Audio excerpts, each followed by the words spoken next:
ஒரு வீட்டை மட்டும் பார்த்தாலே பயம் ஏற்படுமா?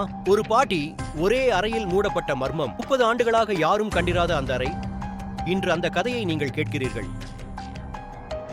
இன்று நாம் பார்க்க போகும் கதை துருக்கி பாட்டியின் ரகசிய அறை.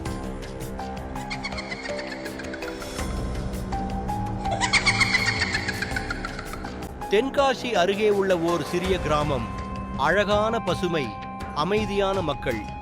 ஆனால் அந்த கிராமத்தில் ஒரு வீட்டை மட்டும் யாரும் சேரமாட்டார்கள். அந்த வீடு பக்கத்துல போனாலே பசுமையிலும் பனித்துளி சற்று மாறி போவது போல. அங்கேதான் வாழ்ந்தார் மங்கையர் பாட்டி. 75 வயதானவர்.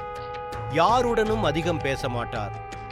ரேடியோ ஒலி, நாயின் குரல் மட்டுமே அந்த வீட்டில் ஒலிக்கும். அந்த வீட்டின் ஒரு அறை 30 ஆண்டுகளாக பூட்டியபடியே. எதற்காக என்று யாருக்கும் தெரியாது. கிராமத்து பிள்ளைகள் கூட அதே வீதியில் விளையாட மாட்டார்கள்.